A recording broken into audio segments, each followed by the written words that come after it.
Hello and welcome again on Club Spotter. And today I have the chance to receive in Paris Maxime, who is the founder of FlashCTA. Maxime, I let you introduce yourself, tell us a bit more about what you're doing and why you're doing FlashCTA. Sure. Well, thank you for the invite. I've worked in the last 7 to 8 years in growth marketing, especially in growth hacking, actually. First in small startups where we didn't have any budget. So in the end, I learned that it was marketing plus no budget equal growth hacking.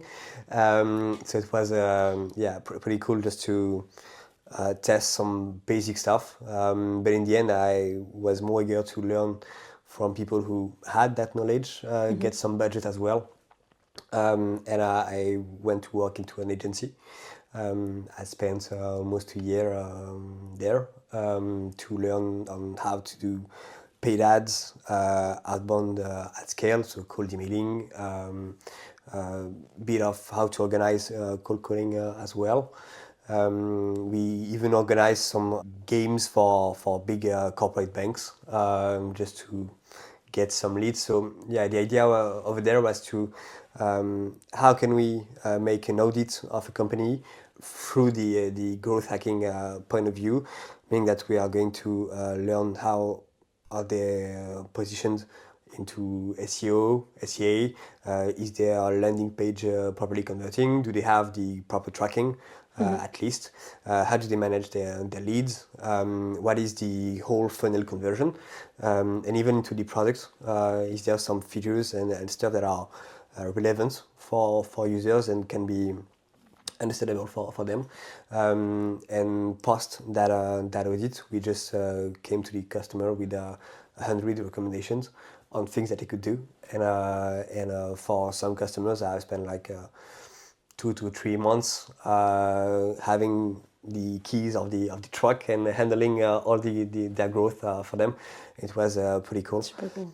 Yeah, that's where I fell in love with SaaS B2B.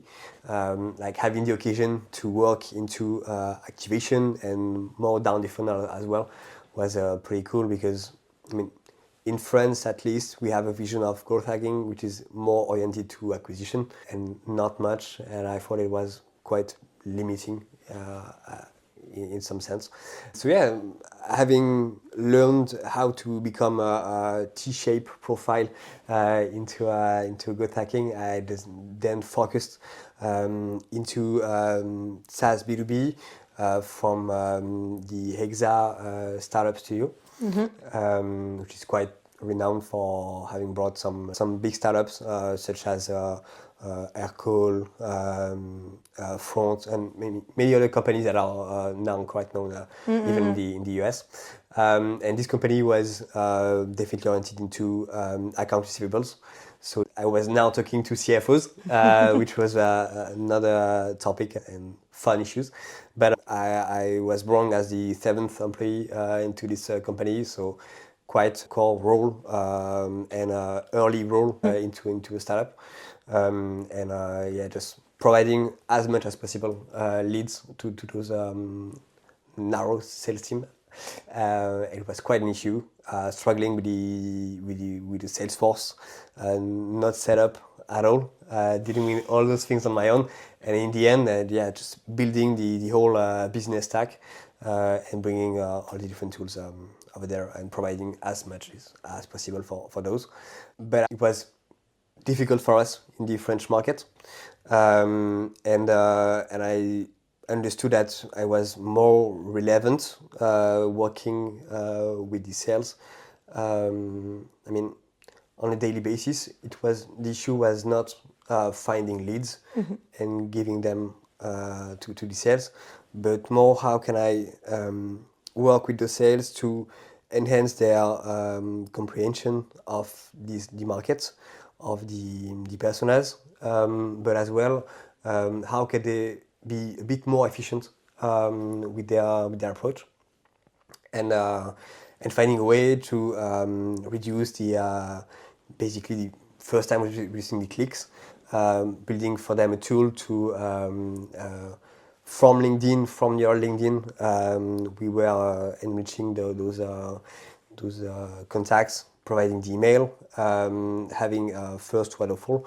It was like 7 years ago. So it was pretty cool having those baby steps into that. I felt quite blocked due to our market issues, but as well as lacking some skills, tech skills. I mean, the website was a huge struggle because the CTO, when we raised our A series, thought it was better to have not having a WordPress and something like that, but just pure A code. custom one. Yeah, so Nightmare. quite trap. Yeah, so when he told me, yeah, you should do some paid ads. Yeah, all right, but redirecting everything to the homepage won't get us far, and it didn't. So yeah, I did some bootcamp with Iron Hack back then. Yeah, I've optimized the COVID lockdown back then. Learning how to code and have a better understanding of how things work. And after that, I went to a company which was doing identity verification for banks. Even in the end, we've managed to push some certification at the French and then European level, to be sure that the way we were processing those identity were the top-notch and most secure one. And there I just made my first HubSpot migration. Before that, they had a purely crappy CRM, and it was quite a challenge to make them go that way. While having a bunch of people saying that CRM should be done that way, even if they spent more of their life in the BCG. So yeah, I felt that I was definitely the right person to handle that topic rather than others.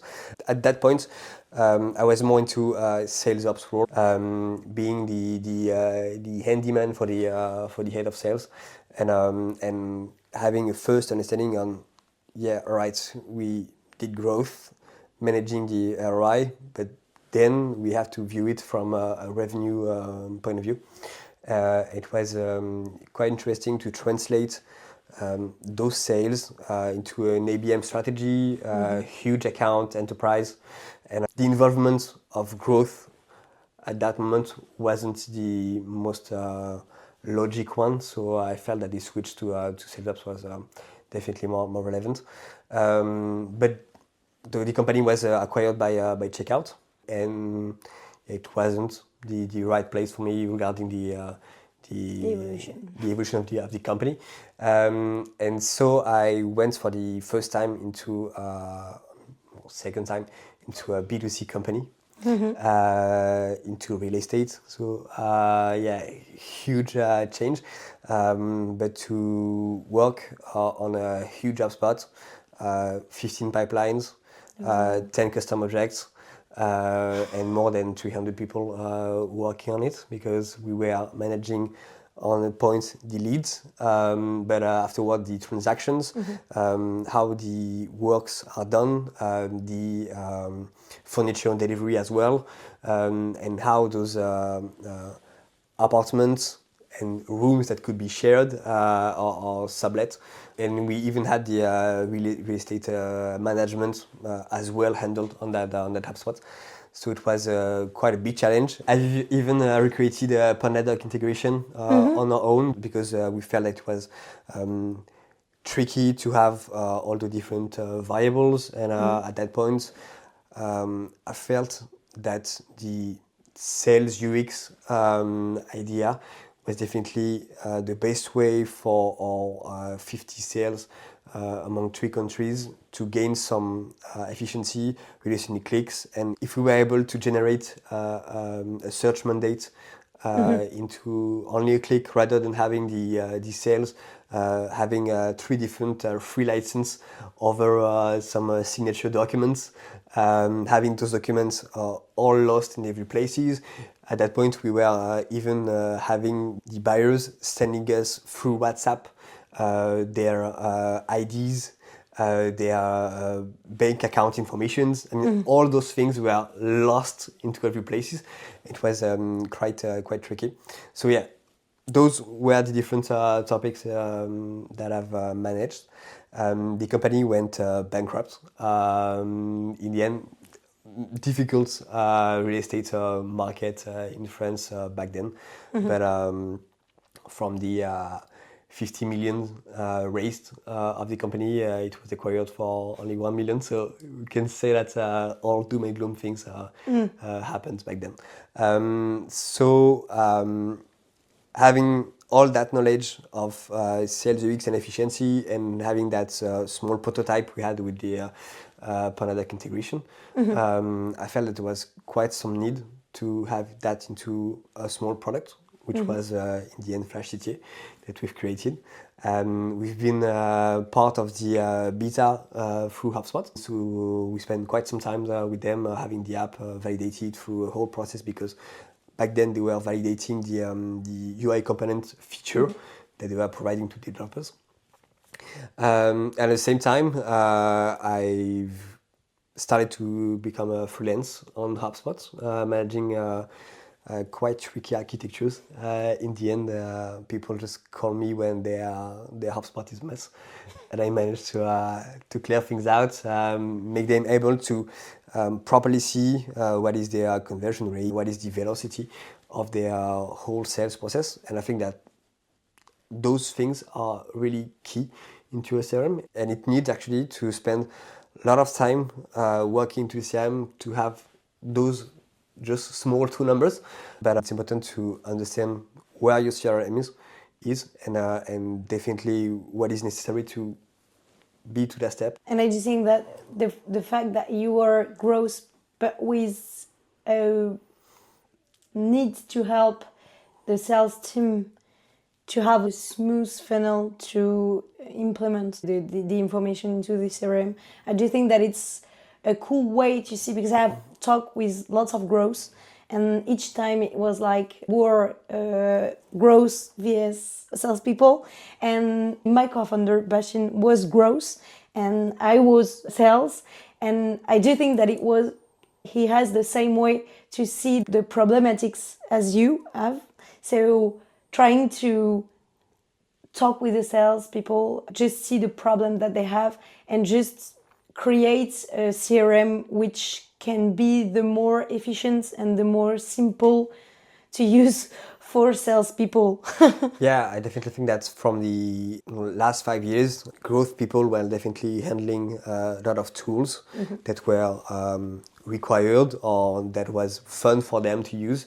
And in the end, people just had 5-10 different tools plugged into the CRM, quite difficult for the users to handle, for the team to manage, and in a world where financing are quite difficult as well, you have to manage your own budget. Having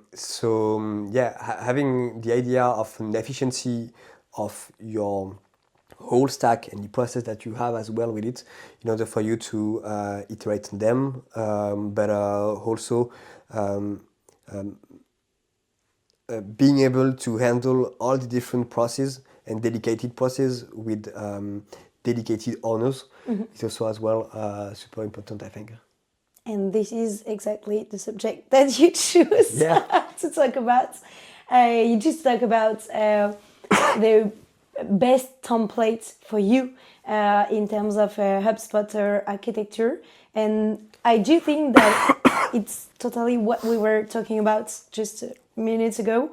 First of all, why did you have this idea in mind that there is one ideal template of HubSpot architecture? Yeah, actually, having seen some different types of companies where you have a lot of outbound or small inbound or different type of selling, because for that real estate company, we had other channels via B2B from the bank, for different banks, but as well with B2B2C, having some real estate consultants as well, or financing advisories that were providing us leads.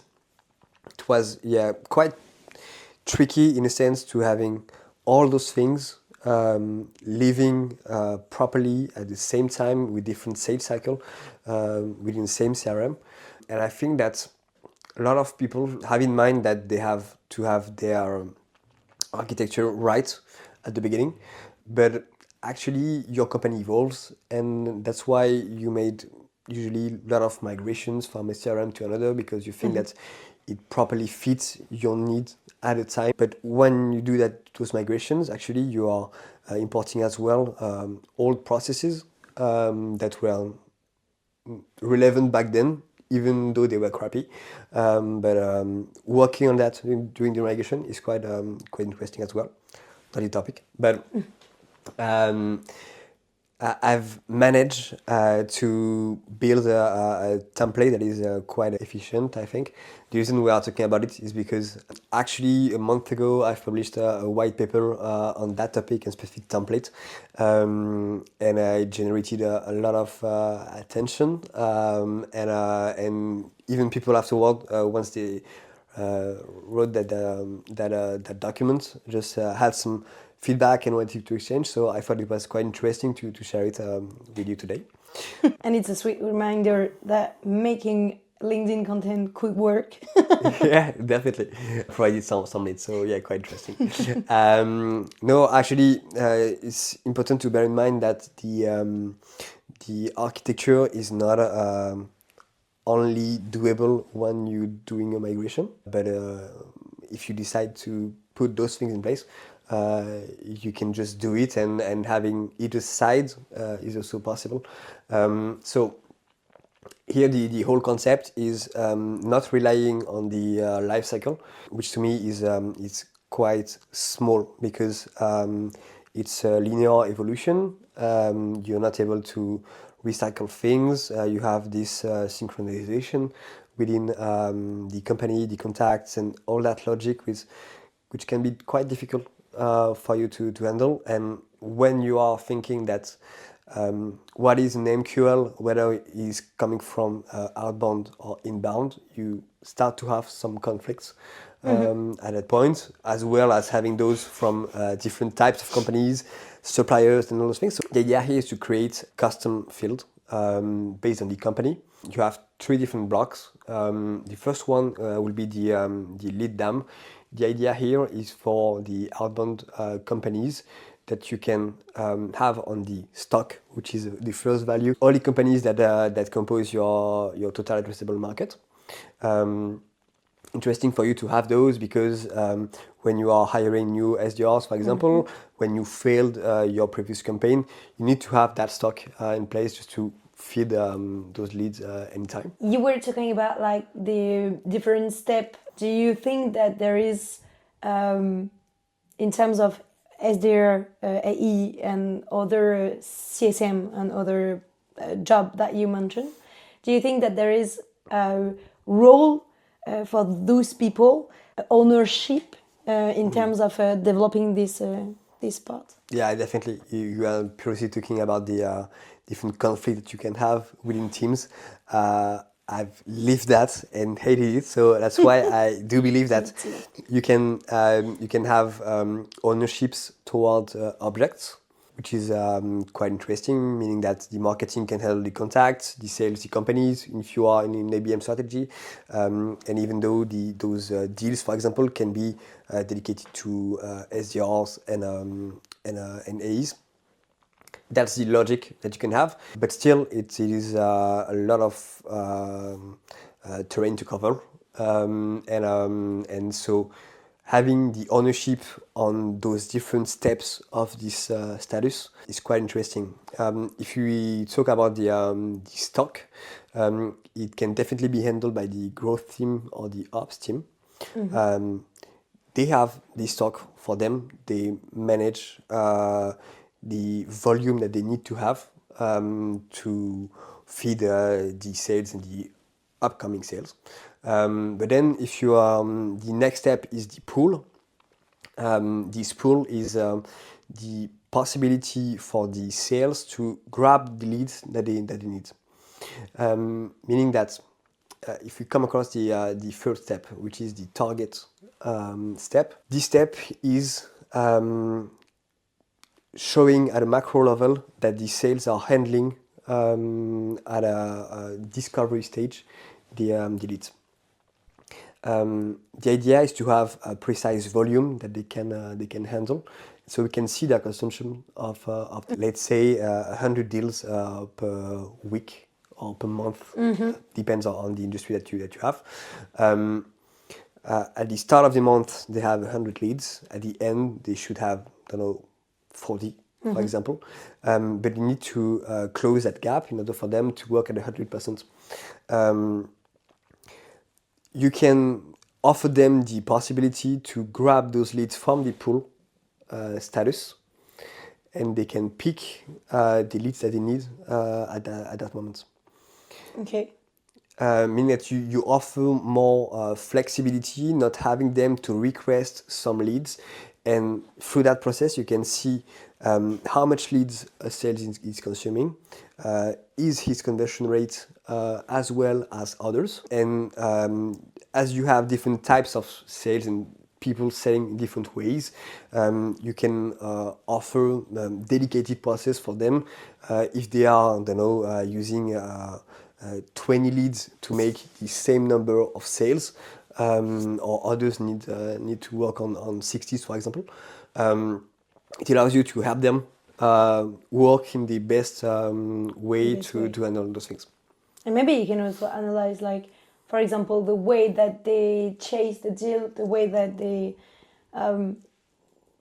push the deal, and just see that some sales are lead consuming. I don't know if it's English, but a lead consumer, and just try hard and they crash the deal and try another one, and just see the one who is less lead consuming, but who is the best in terms of chasing sales, and probably more organized, probably have lots of things to teach to others. Yeah, actually, it's quite in that real estate company. At some point, we were doing onboardings for 10 to 7 sales per week at that peak, and so we needed to understand what was the sales profile that they had, so we can push them into the right manager, knowing that at the beginning they needed a lot of leads,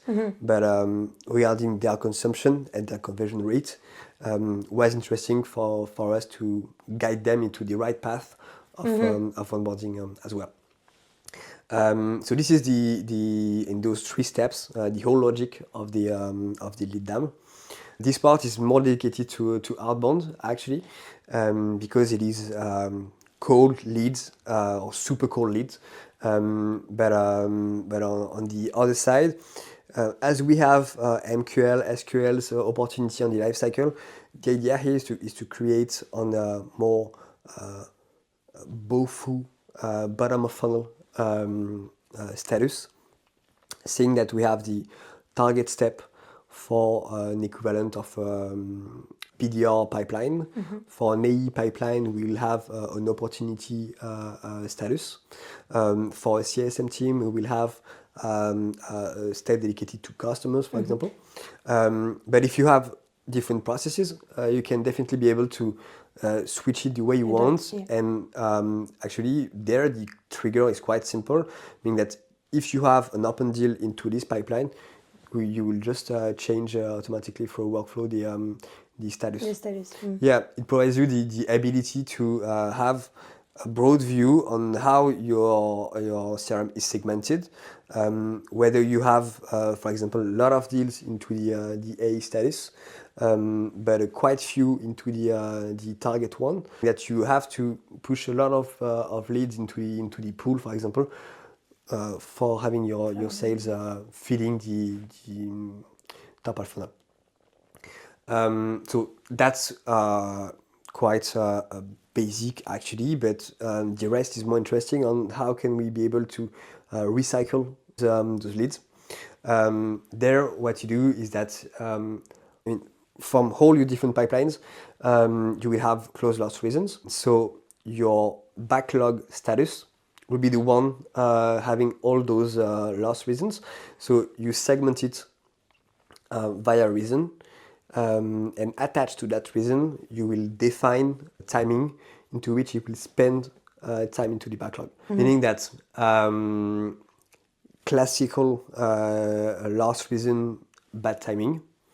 Okay, you will offer the ability to your sales to define the bad timing reason and the timing associated.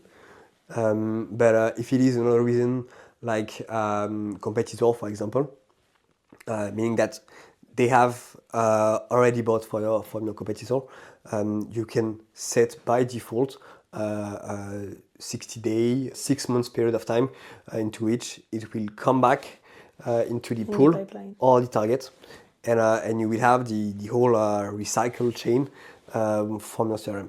Meaning that you can reduce the amount of leads that you have to work on, and you are sure that all your sales are properly working their pipeline, having deals closed every time, and you are definitely sure that, for example, you were talking about the lead consumers sales. To those, we can definitely choose to push some deals as well. For the rest, it's more tied to segmentation. You can use the type, for example, having a type of leads, B2B, B2B2C, for example, if you have different things. I think that is more interesting for huge company, huge CRMs. But into the status, you can definitely add your competitors, your suppliers as well if you exchange with them.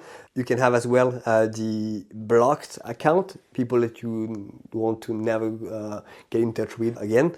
And it is definitely where you can choose the custom spaces that you want to have. Interesting to have them on site, because if you have, for example, custom objects and all different things, you need to be able to have that view of those custom objects as well. So yeah, I do believe that it's quite interesting to have this template in mind, whether you are planning to do a migration or you just want to get the hand back on your CRM as well. And yeah. And to just improve your processes. Yeah, definitely. And you can see that on that occasion, you can be able to understand the odyssey actually of your whole sales process, and see where you have some issues, some actual processes that are difficult to handle. For example, on those both steps, you will see that the handling of a deal from an SDR to an AE can be quite difficult for you not to lose information and stuff.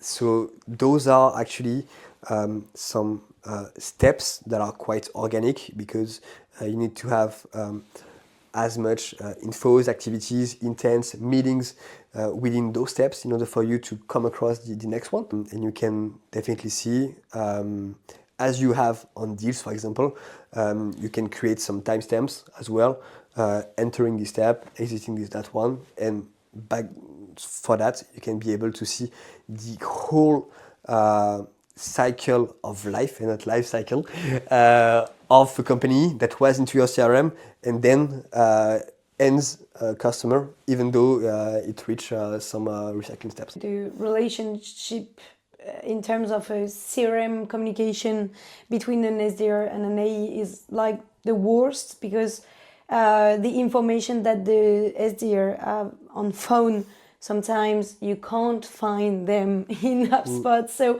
making the process very simple with the validation of each step is quite a good idea, so that you can have like a fluid communication between your SDR and your AE. So quite a good point.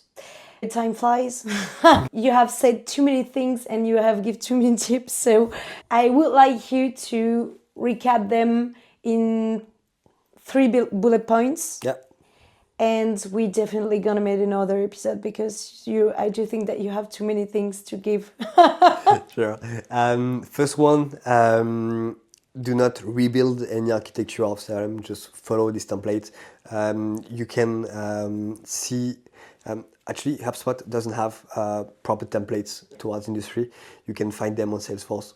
just have a look at them, inspire yourself from those, and just copy it into the template. First one, yeah, good architecture is a basic one that you could iterate on. Second one, seeing that you can be able in the end to see the conversion and the velocity of your whole sales process is definitely interesting. And the third one, do not make your sales team suffer the burden of your crappy process. And so in the end, just make your life difficult for being able for you to make their life easier. Mm-hmm. Quite a good sentence. Thank you very much, Maxime. And I do think that this is the time for the anecdotes. Let's go. Yeah, actually, 4 months ago, I did a CRM audit for a company that became a customer. What I saw is directly into the life cycle. As you know, you have the internal values that are the one that you can call through API and stuff, but they cannot be updated. On the other one, you have the labels that are the visual values that you can see. And when I was doing some bunch of reports on the life cycle, I saw that the relations weren't okay. The association of deals wasn't the good one. And when I looked at the life cycle, I saw that the leads had internal value of leads, but actually they had a label of MQLs. That the internal value of customers was actually opportunities, and you had all that mess actually into the CRM, which was usually supposed to be the main thing to have a look at and to report on, and all those things were just a mess. Do the clients knew about that and just ask you for an audit because they can't use definitely the CRM? I just want to improve my CRM. First, they wanted to improve their CRM, but they were quite pissed off on how it was handled by the previous HubSpot agency. And so when I had a look at it, yeah, it was, when you have a CRM into which you don't have the right information, the right financial information for you to properly lead your company, you definitely have an issue. And when you want to onboard as well some new teams such as SDRs, CSM as well, yeah, that's why you definitely need to have people helping you, or at least if they are not spending time on it, just giving you some advices. I think it's quite precious. So definitely, if you have like a mess on your object, and just don't try to find a solution by yourself, and just like ask a competent agency. And they are a lot in France and all over the world. Maxime, do you have one word, just a word? Simple. Simple. Which is a good word, definitely. Simple one if you want to have a very useful CRM, definitely. Yeah. Do not overthink stuff. Thank you very much, Maxime, you, for your time. Yeah. And see you very soon in the next episode. Let's do it.